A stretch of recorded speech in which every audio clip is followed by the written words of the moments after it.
오늘 읽은 말씀을 가지고 이제 요단강 동쪽 기업을 얻은 사람에 대한 제목으로 함께 은혜를 나누려고 합니다. 이제 요단강 서편 땅을 다 얻었죠, 그죠? 가나안 정복 분쟁이 끝이 났고, 땅 분배도 끝이 났고, 그 다음에 도피성도 이제는 다 지정해서 이스라엘 백성들이 알려주었고, 그 다음에 이제 레위 지파를 위한 48개 성읍도 다 분배를 했습니다. 이제 하나님께서 그들에게 미경하신 모든 것들이 그들 가운데 이루어진 것을 볼 수 있고, 분쟁이 끝이 났으니까 이제는 기업을 다 나누어졌으니까 이미 모세 때부터 요단강 동편의 땅을 얻었던 두 지파 반이 있습니다. 루벤 지파하고 갓 지파하고 므낫세 반 지파니까 므낫세 2분의 1 지파입니다. 그들이 이제 본국으로 돌아가게 된 것입니다. 그래서 여호수아가 이제 그들에게 칭찬하고 그들에게 단계의 권면의 말씀을 주고 그 다음에 축복하면서 그들을 돌려보내는 장면이 오늘 본문에 나와 있는 것을 볼 수가 있습니다. 그런데 우리가 읽진 않았습니다만은 10절부터 보게 되어지는데 이 사람들이 돌아가다가 요단 강변에 큰 거대한 제단을 하나 세운 것을 볼 수가 있습니다. 이것 때문에 온 이스라엘 백성이 다시 심어집니다. 저 인간들이요 금방 또 범죄하나요?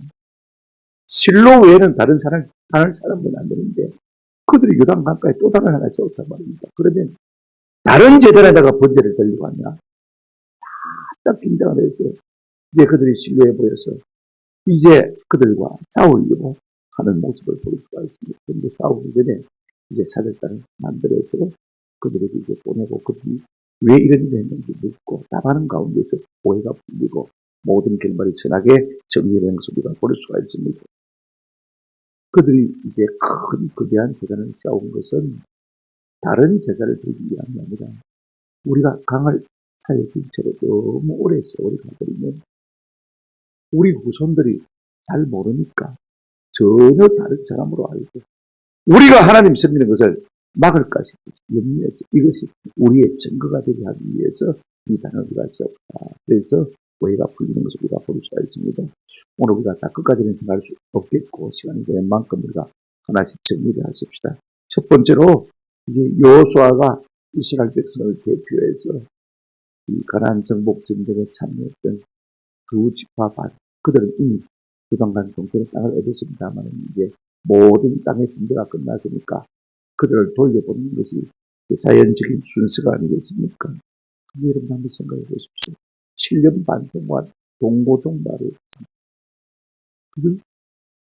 진짜 사선을 넘고 넘어지기를 얼마나 깊은 전후가 쌓였는지 모릅니다. 돌아가는 사람도 어쩔 수 없이 돌아가야 되지만 마음이 아픈 것입니다. 떠나보내는 사람들도 참 안타까운 마음이 있었던 것입니다. 성경은 이런 것들은 다 빼고 아주 담백하게 우리가 말하고 있지만 이런 마음대로 우리가 해야 될 필요가 있을 것 같아요. 먼저 이 여호수아는 돌아가는 이 두 지파 발을 향해서 칭찬하는 것을 볼 수가 있습니다. 1절, 2절, 3절 한번 보십시다. 그때 여호수아가 루벤 사람과 갓 사람과 므낫세 반 지파를 불러서 그들은 누굽니까? 요단강 동쪽의 땅을 기업받은 사람입니다. 지금 그 시간이 되면 지도를 한번 보여주시면 쉽게 이해가 되겠죠. 그래 이제 그들에게 뭐라고 말합니까? 2절 보시면 그들에게 이르되 여호와의 종 모세가 너희에게 명령한 것을 너희가 다 지키며 내가 너희에게 명령한 모든 일에 너희가 내 말을 순종하여 오늘까지 3절에 보면 오래도록 너희가 너희 형제를 떠나지 아니하고 오직 너희 하나님 여호와께서 명령하신 그 책임을 지키도다라고 말하고 있는 것을 볼 수가 있습니다. 칭찬입니다. 이제 가나안 땅에 들어와서 그 가나안 땅을 정복하기까지 자기들은 이미 기업을 얻었음에도 불구하고 말입니다. 그 기업을 버려두고 같이 요단강을 건너와서 가나안 땅을 정복하는 이 전쟁에 동참한 것입니다. 끝까지 함께한 것입니다. 여러분 한번 생각해 보십시오. 얼마나 귀합니까? 모세와 여호수아의 명령을 지키고 하나님께서 명령한 말을 지키기 위해서 오랜 날 동안 끝까지 너희가 책임을 뭐했다? 이 말을 하는 여호수아도 감격스러울 것이거든요. 이 말을 듣는 모든 이스라엘 백성들도 아마 감기에 들었을 것 같습니다. 특별히 이 말을 받고 있는 두 집합 가운데 우리가 어떻게 그렇게 충성할 수 있을지 아마 그들도 스스로 감기했을 것 같아요. 그런가면 이제 두 집합반을 향해서 권면의 말씀을 주고 있는 것을 볼 수가 있습니다. 4절 5절 한번 보시기 바랍니다. 이제는 너희 하나님 여호와께서 이미 말씀하신 대로 너희 형제에게 안식을 주셨으니 그런즉 이제 너희는 여호와의 종 모세가 요단 저쪽에서 너희에게 준 소유지로 가서 너희의 장막으로 돌아가되 이제는 전쟁이 끝났고 기업을 다 얻어놓고 여러분들이 할 일을 다 했고 책임을 다 감당했으니까 여러분 기업으로 돌아가십시오. 말은 그렇게 하고 있지만 지금 마음속에는 말할 수 없는 감격이 요소가 있는 것입니다. 또 그 말을 듣고 있는 그 사람들에도 감격이 있는 거예요. 5절 보시기 바랍니다. 아주 중요한 말을 하고 있습니다. 돌아가되 어떻게 돌아가라고 말하고 있습니까? 오직 여호와의 종 모세가 너희에게 명령한 명령과 율법을 반드시 행하여 너희 하나님 여호와를 사랑하고 그의 모든 길로 행하며 그의 계명을 지켜 그에게 친근히 하고 너희의 마음을 다하며 성품을 다하여 그를 말지니라 섬기시리라. 한마디로 하나님 사랑합니다. 하나님을 가까이 하라 그 말이죠. 그럼 하나님을 가까이 하는 것이 뭐냐? 하나님을 사랑하는 것이 뭐냐? 그분의 명령과 법도와 율례를 지켜 마는 것입니까? 행하는 것, 준수하는 그것이라는 것입니다.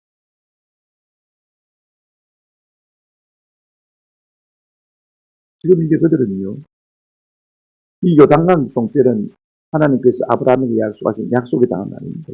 민수기 34장을 보게 되어지면 이제 모세가 이스라엘 백성에게 준 가나안 땅의 기업을 쭉 이제 경계를 이야기하면서 요단강 이 동편이 끝 경계가 된 것을 볼 수가 있어요. 동편의 경계가 된 것을 볼 수가 있어요. 이걸 한번 보여주십시오. 한가운데 보시면 호수가 두 개 있죠.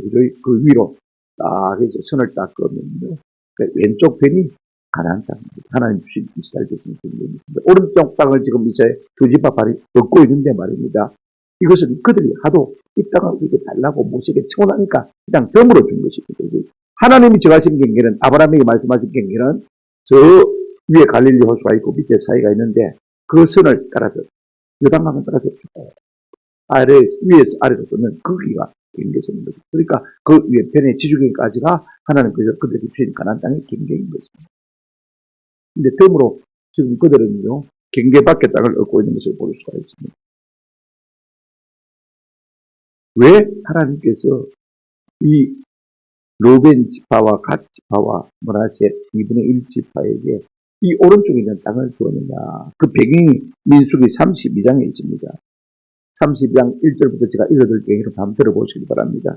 루벤 자손과 갓 자손은 심히 많은 가축들을 가졌더라. 그들이 아셀 땅과 길라 땅을 본적 그곳은 목축할 만한 장소인지라. 갓 자손과 루벤 자손이 와서 모세와 제사장 엘라살과 회중 지휘관들에게 말하여 이르되 아다롯과 디본과 야셀과 니므라와 헤스본과 엘랄레와 스밤과 너보와 본 곧 여호와께서 이스라엘 회중 앞에서 쳐서 매센 땅은 목축할 만한 땅이요 당신의 종들에게는 가축이 있나이다. 또 이르되 우리가 만일 당신에게 은혜를 입었으면 이 땅을 당신의 종들에게 그들의 소유로 주시고 우리에게 요단강을 건너지 않게 하소서. 이제 요단강 동편의 땅을 모세 시대 때 정복을 했거든요. 그런데 가만히 보니까 말입니다. 이 땅이 애굽처럼 물이 풍성하고 목초지가 너무 좋은 거예요. 그러니까 그들은 가축대가 많으니까 말입니다. 여기서 우리가 가축을 기르면 되겠다. 여기가 좋다. 그 말이에요. 하나님의 약속의 땅이 아님에도 불구하고 바로 그 땅이 우리에게 조사오니 그 땅을 달라고 요청합니다. 그러니까 모세가 그렇게 하라고 했어요. 여러분 가나안 땅은요. 우리가 신명기 11장 11절을 보게 되어지면 어떤 땅이냐면 너희가 건너가서 차지할 땅은 산과 골짜기가 있었어요. 하늘에서 비를 내리는 비를 많은 땅이요 적지 않은 땅. 마치 우리 한국 땅하고 비슷하답니다. 우리 한국의 70%가 산지이거든요. 근데 비만 오면 골짜기로 흘러들어가서 바다가 다 떨어집니다. 그래서 이 나라가 물 부족부가 가운데 안 합니다. 그래서 하나님께서 비를 많이 주시니까 다행인지 이스라엘은요, 우리나라의 강우량의 3분의 1도 안 됩니다. 1년에 오는 비가. 근데 그것도 언제 오냐면 주로 겨울에. 봄에 조금 이런 비 늦은 비. 그렇게 나오고 있어요. 그 다음 뭘로 물로 먹고 사느냐? 아침 전에 기온차가 심하니까 며칠 이슬로 먹고 삽니다. 제가 왜 이야기를 하냐면요. 지금 요단강 동편의 땅은 물이 넘치니까 그죠? 자연히 땅이 비옥하고 그죠? 그러니까 풀이 잘 자라고 그 다음에 이제 목축을 하기에 참 좋은 땅입니다. 언약의 땅이 아님에도 불구하고 로벤과 갓과 이 므낫세 반지파는요. 여기 갔다 와서 이 땅을 또 집중하면서 그래서 그들이 받은 것을 볼 수가 있습니다. 그런 땅은 쉽게 말하면 이제 애국 땅과 같아요. 애국이라는 단어를 히브리어로 말하면 미스라임인데 미스라임이라는 뜻은 금다는 뜻입니다. 땅이 그만큼 비옥하다는 겁니다. 그리고 농사 짓기도 참 쉽습니다. 항상 나일 강물이 범람하기 때문에 말입니다. 범람할 때 발로 쭉 고랑을 팝니다. 발로 쭉 꺼면요. 골이 안 생기니까 그러면 내 발까지 쭉 물이 따라 흘러 들어오거든요. 그러면 뭐 물대기도 쉽고 농사 짓기도 그만입니다. 게으른 사람들은 어떻게 하냐면요. 물이 범람할 때 아예 걷다가 막 씨를 뿌리거든요. 그러면 물이 흘러가면서 막 곳곳에 떨어져가지고 그 다음에 씨가 자라서 먹고 사는 것을 볼 수가 있어요. 그 정도로 편리하게 살고 있습니다. 그러나 여러분 하나님이 주신 가나안 땅 성도의 삶은 그런 삶이 아닙니다.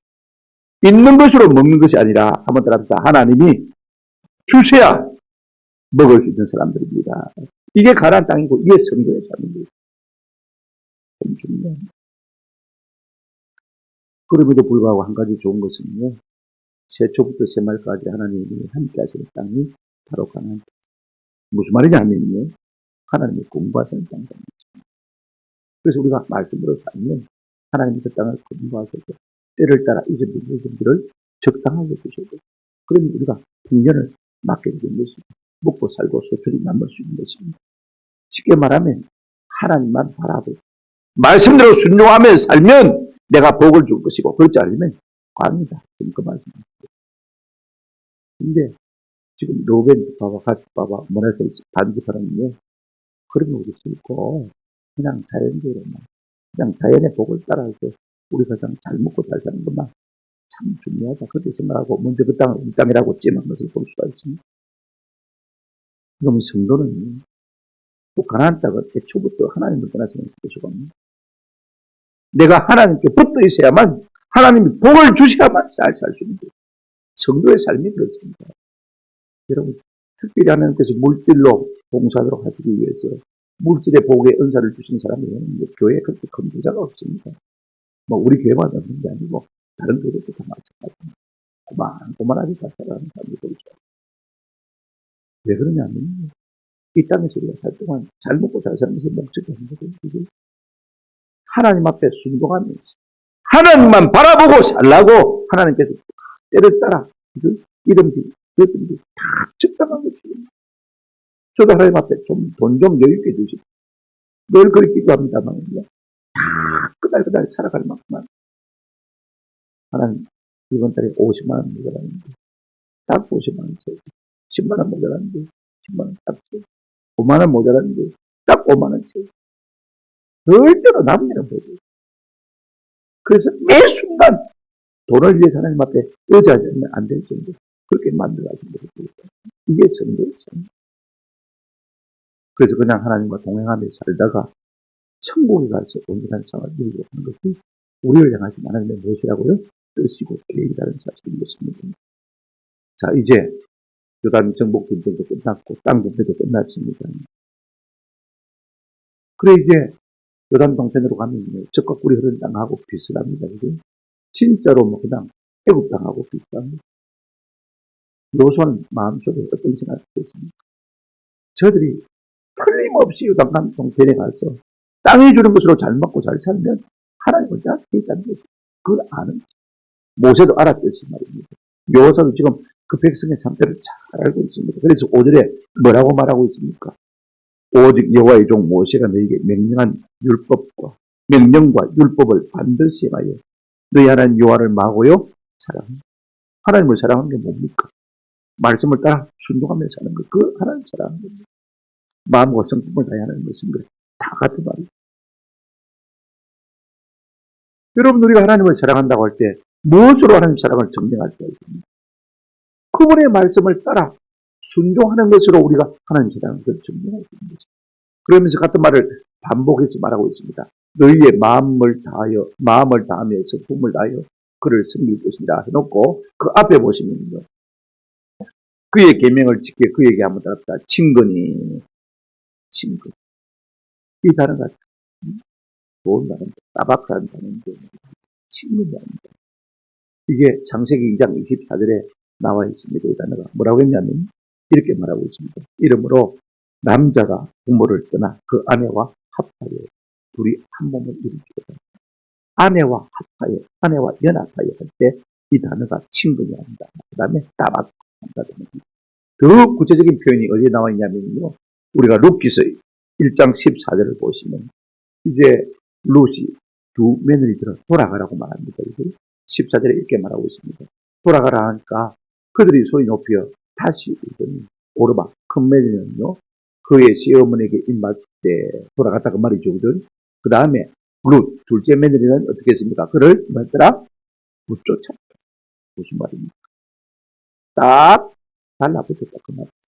악역처럼 본드처럼 딱 달라붙었다 그 말. 하나님을 증거한다는 말이 무슨 말이냐면요. 아내와 남편이 함께 연합하고 함께 연합 딱 달라붙는 이거 그 다음에 여러분 룻이 시어머니를 갖다가 딱 붙였다 딱 바짝 달라 붙드는 거 이걸 말하고 있는 것을 볼 수가 있습니다. 그렇게 하라.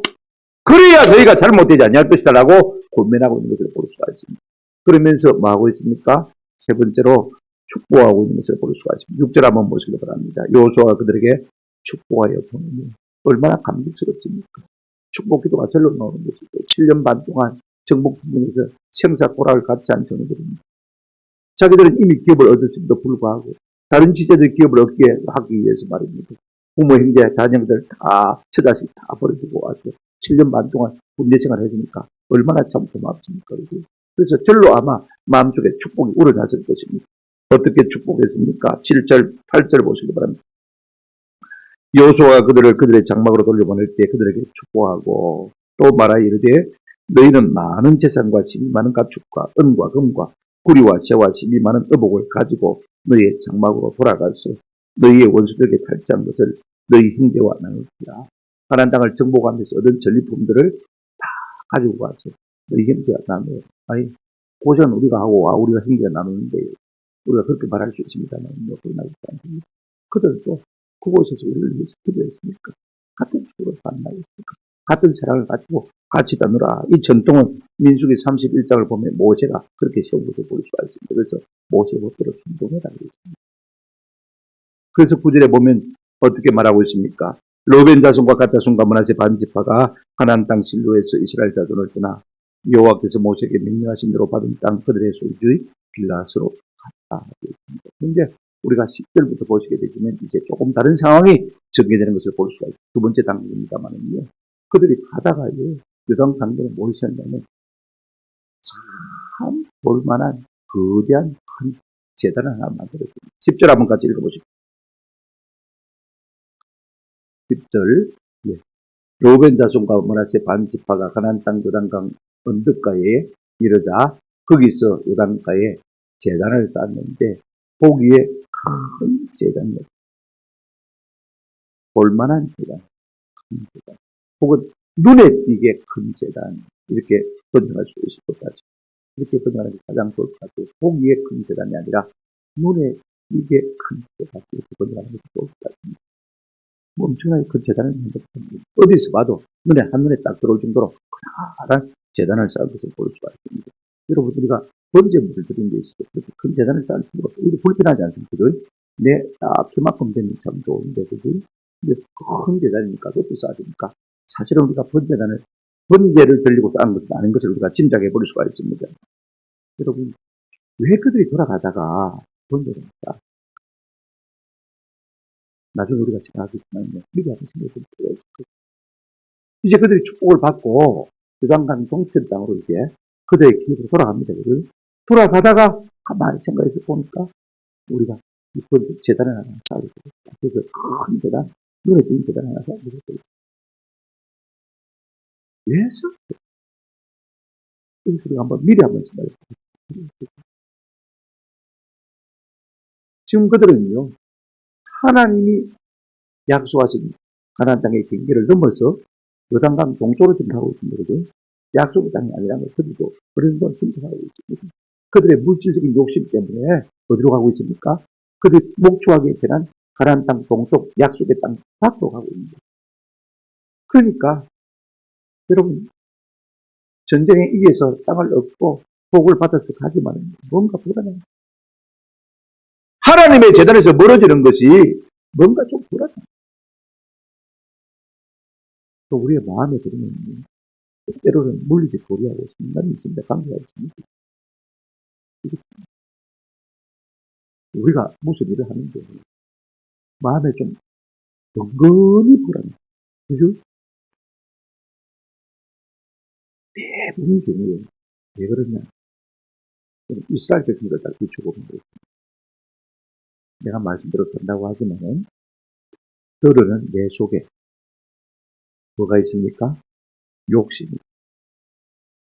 그러면 우리 마음에 내가 순종한다고 하지만 100% 순종하는 것이 아니고 그들은 내 마음속에 내 욕심을 따라 행하는 것이 있을 때 우리 마음속에 뭐가 있습니까? 불안입니다.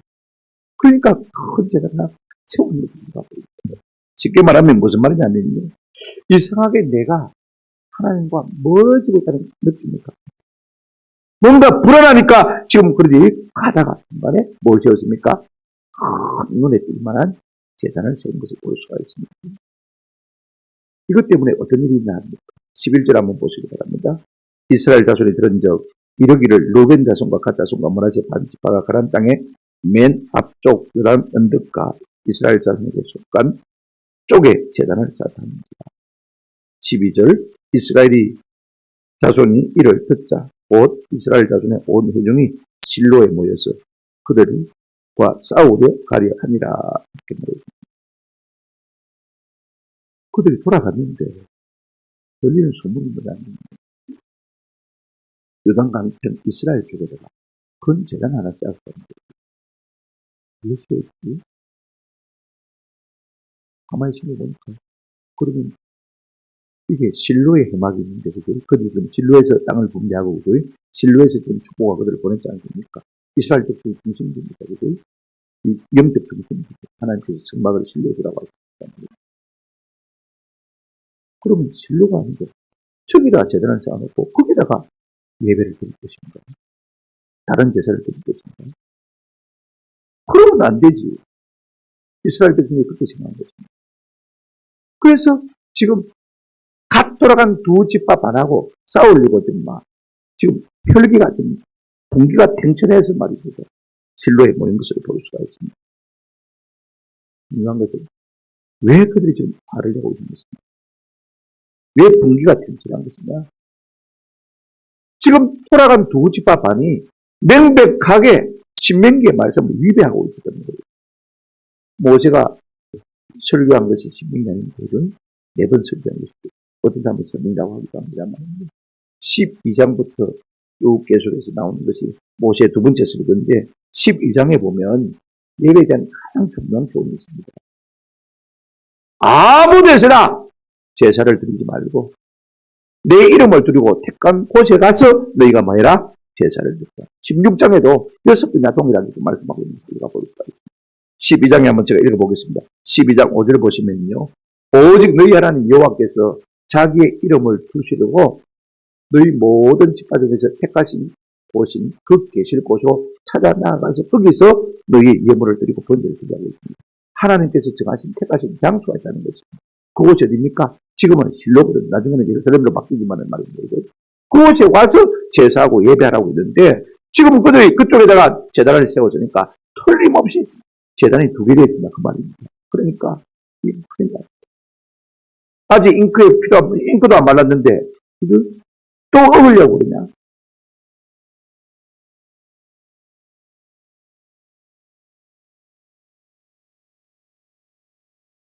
두 가지 이유 때문에 하나님께서 내 이름을 두고 택하신 곳에서 한 곳에서만 제사를 드리자고 그랬습니다. 첫째 이유는요. 이제 가나안 땅 그들 정복이지 않습니까? 원주민들은 바알이나 아세라를 드립니다. 그들은요. 눈에 보이는 무엇이잖아 재단을 만들어 놓고 있습니다. 우리나라 절 세워져서 말입니다. 조금 산에 영업이 있다 싶으면요, 우리 경치가 조금 영업이 있다 싶으면 거기 가서 다 절 세워져. 우리나라의 아름다운 곳에 나가보면 그거 다 절 세워져. 그러니까 가난 원주민도 다 그렇거든요.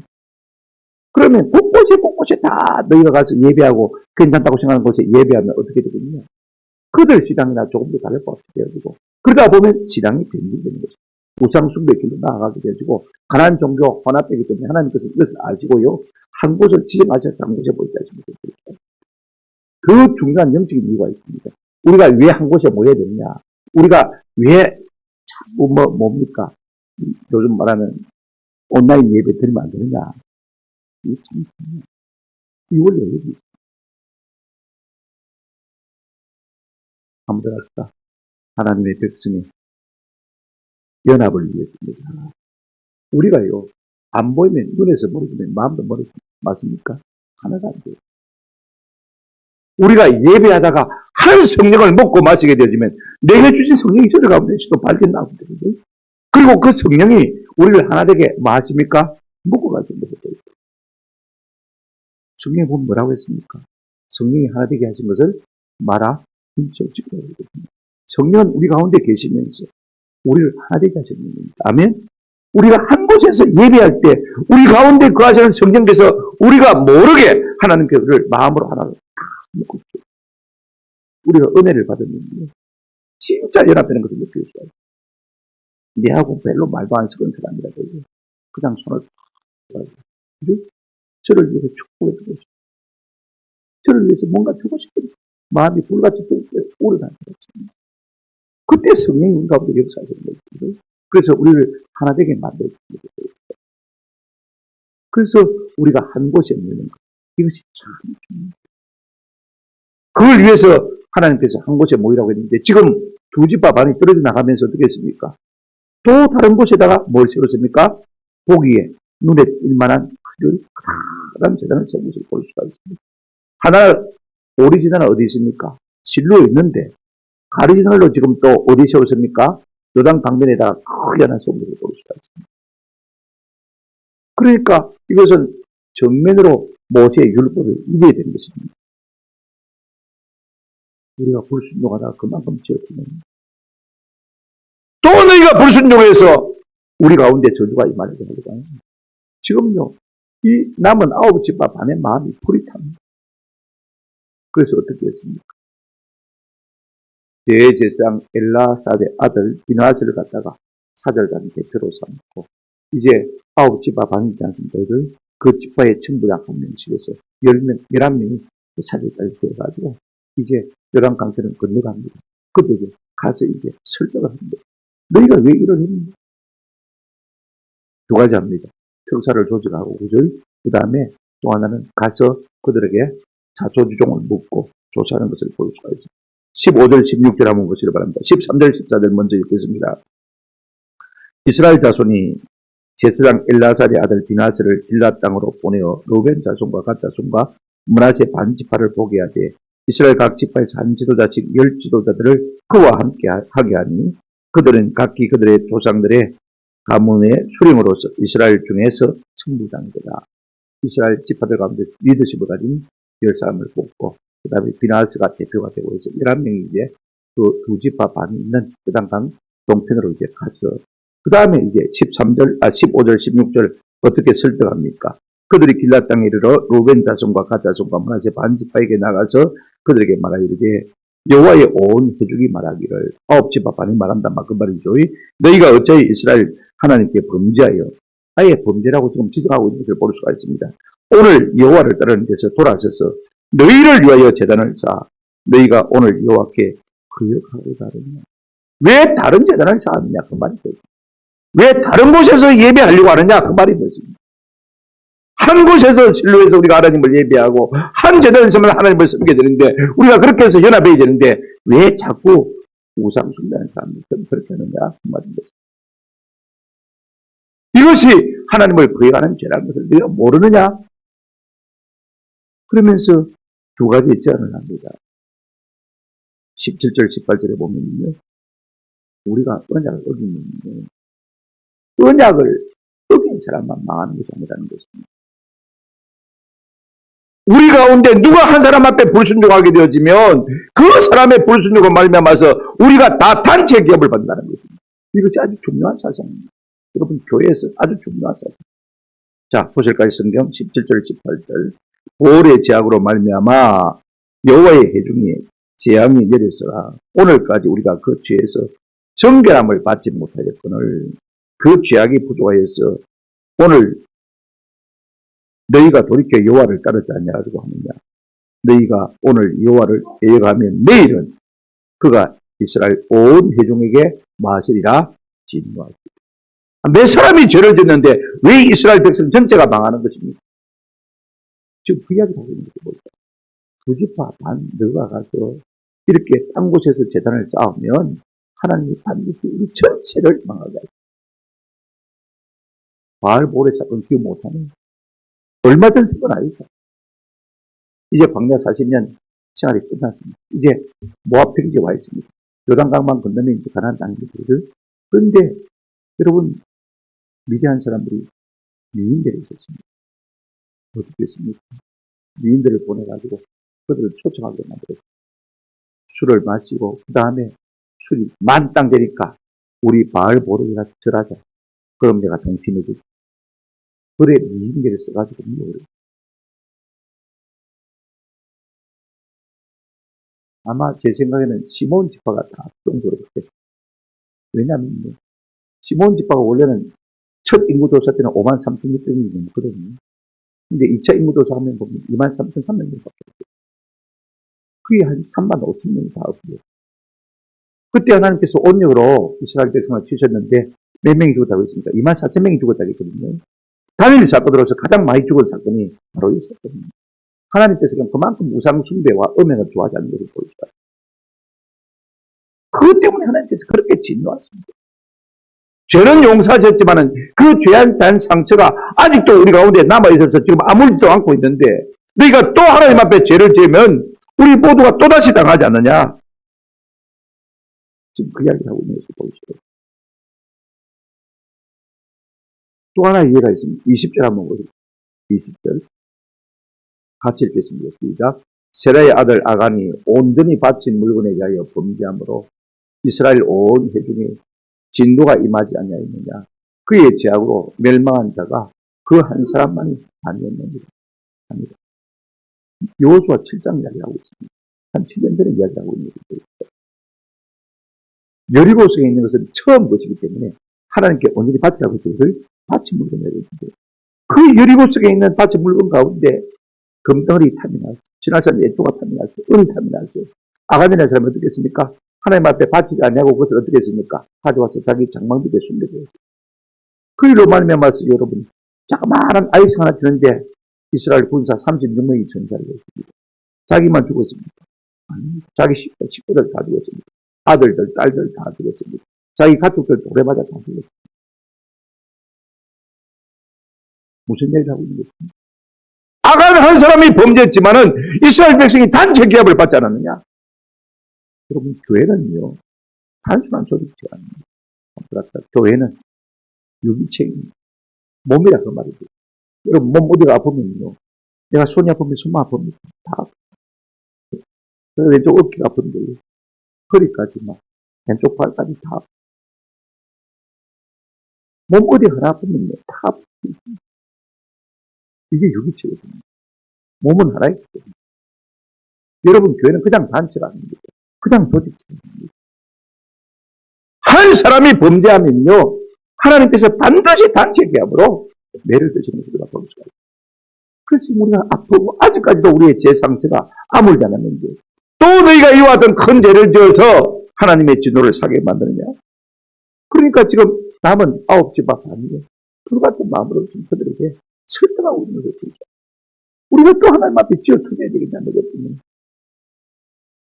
남의 일이지만 이게 간섭하지 않을 수가 없는 거죠. 이게 진정한 교회의 모습입니다. 또 하나 무엇으로 권면하고 있습니까? 19절 한번 보시겠습니다. 너희만 망하는 것이 아니라 우리가 다 망합니다. 아직도 그 죄로 말미암아 상처가 끝나지 않았는데 너희가 또 범죄해서 또 우리가 단체 계약밖에 맞느냐? 또 우리가 다윗이 우리 안에 바세바를 범한 죄악도 알고 있지 않습니까? 그가 회개하자마자 그날 하나님 바로 용서해 주셨습니다.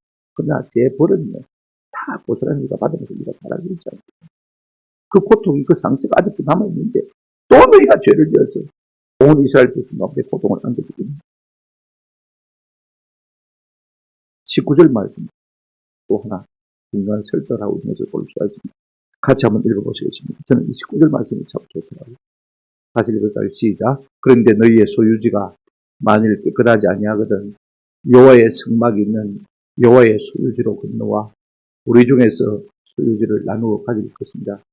오직 우리 하나님 여호와의 제단 위에 다른 제단을 쌓음으로 여호와를 그리하지 말며 우리에게도 그리하지 말라. 지금 너희의 소유지가 깨끗하지 못하게 됩니다. 아마 이것이 정복을 뚫는 것 같아요. 덜렁 땅이 좋아 보여서 그 땅을 뜯겠습니다. 그 땅으로 가고 있지만 그들의 마음속에도 뭐가 있습니까? 하나님 있는 거죠. 가치가 있는 거죠. 우리가 돈만 보고 하나님의 언약 밖의 땅을 택한 것이 오래된 불안한 거예요. 그러니까 그 불안을 내고 위해서 큰 재단을 그 땅이 부정하거든요. 무슨 말입니까? 그래서 큰 재단을 세워서 정화해야 된다면 너희에게 그런 마음이 있다면 요단 동편 땅에는 재단이 없어서 하나님을 섬기기에 뭔가 좀 불편하다고 느껴지면 그런 말도 되겠죠. 그죠? 예배당이 너무 멀어서 너희 집에서 예배를 드려야 된다면 그렇게 하지 말고 가까이 싸운다 그 말이에요. 지금 말로 우리가 적용한다면 그런 말인 것입니다. 돈이 좋아서 잘 사는 것 때문에 네가 그걸로 이사 갔지만은 그러다 가보니까 별로 신앙생활하기 좋지 못하다 생각이 들거든 다시 오라는 거예요. 그 다음 말이 참 중요합니다. 19절 중간에 보시면요. 여호와의 성막이 있는 여호와의 소유지로 건너와 우리 중에서 소유지를 나누어 가질 것입니다. 이미 기업을 받았어요. 아버지와 반이 받았는데 두 집과 반이 다시 들어와서 다시 기업을 분배하면 자기 땅이 늘어납니까? 줄어듭니까? 줄어들습니다. 내 땅에 손해보다 좋으니까 다시 재벌분과 나누면 안 돼. 너가 신앙생활에게 불편하고 부족하고 뭔가 좀 찜찜하거든. 빨리 이사 온나마. 이사 온. 전세비가 모자라서 못하면 내가 대줄게. 그 맞죠. 교회가 머리가 새벽기도 못 노나. 새벽기도 그렇게 잘 나오던 사람이 못 노나. 그럼 이사 온나마. 내가 전세비 보충해 줄게. 지금 그 말하고 있어. 자기 희생을 말하고 있는 거야. 우리 땅 떼줄게. 우리 땅 떼줄 테니까 온나. 그 말이야. 여러분 얼마나 귀하십니까? 이때까지만 해도 그들 가운데 은혜가 있었던 것을 볼 수가 있습니다. 이때까지만 해도 아버지와 바른요 참 믿음을 지키려고 애를 쓰고 있는 것을 볼 수가 있습니다. 집이 멀어서 교회당 자주 출석하기 어려우면 그냥 교회당 가까이 오면 전세비 내가 보충해줄게. 그만 좀 하고 있는 거예요. 왜 그렇게 하라는 것입니까? 여러분 9절 마지막 끝을 한번 보시기 바랍니다. 마부님과 부부 한번 읽어보십니다. 시작. 오직 우리 하나님 여호와의 제단 외에 다른 제단을 쌓음으로 여호와를 거역하지 말며 우리에게도 거역하지 말며 다른 제단을 쌓고 신앙이 갈리기 시작하면요. 자꾸 이제 혼합적인 사상이 들어오게 되고 혼합적인 사상이 들어오게 되면 어떻게 됩니까? 결국은 우상숭배로 나가고 무너집니다. 왜 우리가 우리 교단이 같은 신조를 같이 하고 있습니다. 같은 신조를 주고 있는 이유가 무엇입니까? 자기 소개를 옳은 대로 해버리는데 어떻게 되겠습니까? 막 갈등하지 않아요. 저는 이것이야말로 진짜 성도 사랑이라고 생각해요. 인연아, 내 다른 지체가 연약해서 돈이 좋아서 이걸 자꾸 세상으로 가려고 하죠. 거짓이 됐습니다. 온다. 교회 가까이 온다. 그래, 머리 가지고 기도 못하고, 그래, 머리 가지고 예배 잘 못하면 안 된다. 그럼 이 신앙 다 팔았는데, 내가 떼서 가서 줄 테니까 온다. 다음에 돈 벌어가지고 받던 내가 전세금도 보태줄 게 없나? 지금 그 말하고 있는 것을 볼 수가 있습니다. 여러분 그렇습니다. 교회는요, 분리된 개인입니다. 유기적인 성경을 우리가 남의 신앙을 떠나볼 필요가 있습니다. 그래서 저런 어려움이 있어서 신앙생활을 잘 못한다면 우리가 이 문제를 좀 돌아보고 해결해 줄 필요가 있는 것입니다. 기억하고 있습니다. 9집화 반이요. 그래도 큰 집안이니까 그것을 9집화 반입니다. 그래서 싸우고 됩니다. 문제는요, 그들이 정지하기 전에, 싸우기 전에 잘한 것이 무엇이냐면, 먼저 비나스와 10명의 사기단을 보내가지고 그들을 권고한 것. 그래서 그들을 설득한 것. 그들이 참전한 것입니다.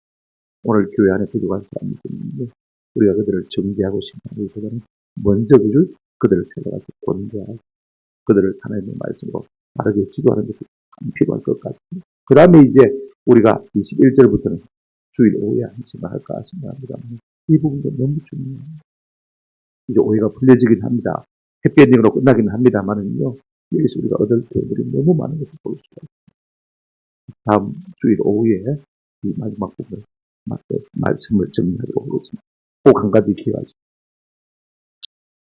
내가 하나님의 복을 받아 살고 있음에도 불구하고, 내가 하나님의 뜻을 따라 산다고 생각하고 있음에도 불구하고 뭔가 불안합니다.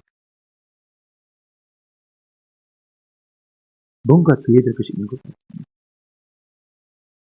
다른 데 있잖아요.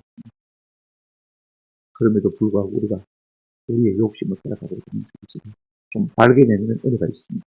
하나님 죄송합니다. 포기하겠습니다. 다시 돌아오겠습니다. 이럴 때 우리가 하나님의 복을 받습니다. 그들은요, 후기가 좋아서 끝까지 놀러 앉아있더라고요. 일본 이렇게상 4장 5장을 보게 됐는데 히스기야와 함께 다 없어요. 그 집안들이 제일 문제 없어요. 언약에서 떨어지지 않고.